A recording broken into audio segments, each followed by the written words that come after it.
Hello, and welcome to today's episode of the Immigrant Finance Podcast. I am your host, Adina, immigration attorney and accredited financial counselor, as well as financial and business coach.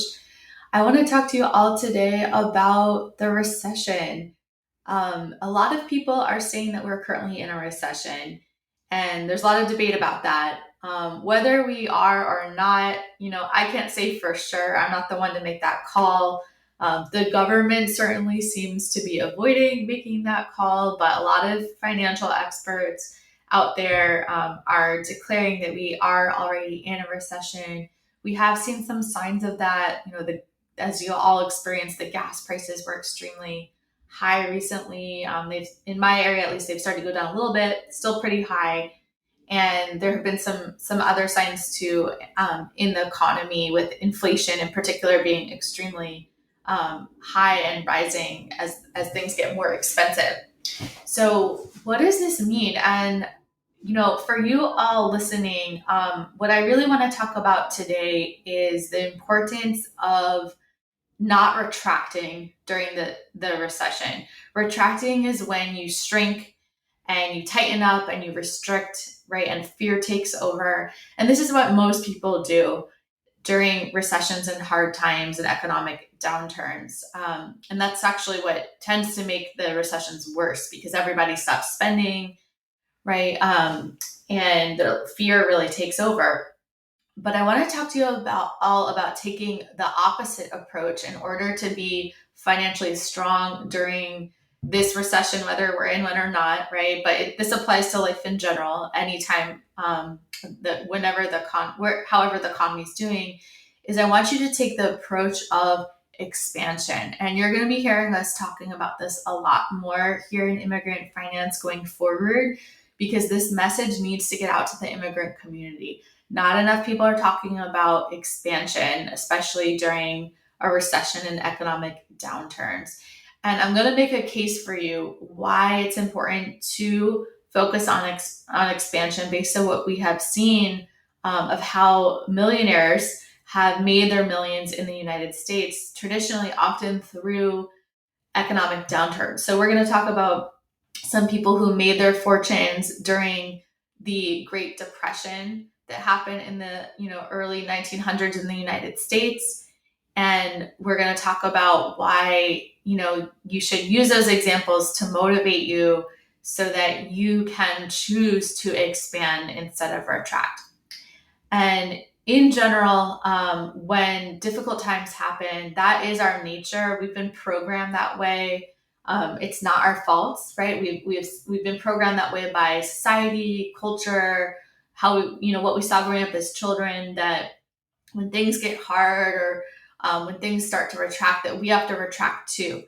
And if anything, this is the most important time to expand, because there are lots of opportunities when these times happen. And the main way wealth is built is when you can start to train your brain and start to look at things as seeing opportunities instead of limits. So wealthy people understand this really well, that when there are major problems, that means that there are major opportunities to provide solutions, which leads to providing major value, which leads to a lot of money, right? So this is the way we want to start thinking going forward when others are freaking out and others are going into fear mode and scarcity, is how can we choose to intentionally think differently and instead choose to expand? So here's a couple of examples of people who grew their fortunes during the Great Depression in the United States. This was actually a period where the highest number of millionaires were created in American history. And this was probably one of the most, or the most significant times of economic suffering and retraction and downturn that happened in the United States, right? A lot of people lost all their money, but there were a lot of people also who made a lot of money because they understood this concept of this is a time to expand. This is a time to see opportunities. So I'll just hit on a couple examples of folks, and then let's continue the conversation in further podcast episodes and please reach out and let me know how this lands for you. I always love hearing all your feedback. It's really helpful to know, what's most serving you all. So a couple of people who made their fortunes during the Great Depression. Okay, William Boeing. Ever heard of Boeing planes? Yeah. So this also grew during the Great Depression. As the aviation industry took flight in the 1930s, when they started having regular passenger service on planes, Boeing built a vertically integrated empire that manufactured aircraft and operated airlines, and really took over the industry until the federal government eventually forced its breakup. I guess it was probably a monopoly, right? Walter Chrysler also built the Chrysler empire for cars. So he responded to the financial freefall that was happening during the Depression by making some big moves. This is another theme of shifting and being agile and making changes in response to the economy. So he cut costs, he boosted efficiency, and he improved passenger comfort in the vehicles. And when all the sales of the expensive cars started going down, those of Chrysler's, which were cheaper, their cars were cheaper, they started soaring in sales. So they started beating the Plymouth that was more expensive at the time. And Chrysler's market share rose from 9% in 1929 to 24% in 1933 and surpassed Ford as America's second largest car company. Another example, Charles Clinton Spalding grew the insurance industry. He presided over America's largest Black-owned business, the North Carolina Mutual Life Insurance Company. And this company was struggling to survive before Spalding came, and he used his sales and marketing expertise, right? He saw opportunities, he used the skill he had, and he expanded the company into fire insurance, banking, and mortgage lines, and oversaw the expansion of the company, even bringing it to Pennsylvania. Michael Cullen created essentially the first supermarkets that we know of today. Before, it was like little grocery stores. Prior to the 1930s, corner stores with limited inventory. And when the Great Depression struck, Michael Cullen developed this idea to build large self-service stores with large selections that allowed discount prices and parking lots to cater to the growing number of automobiles. And he opened what was America's first supermarket in Queens, New York. He advertised as the world's greatest price wrecker, and he appealed to the cost-conscious shoppers of the time.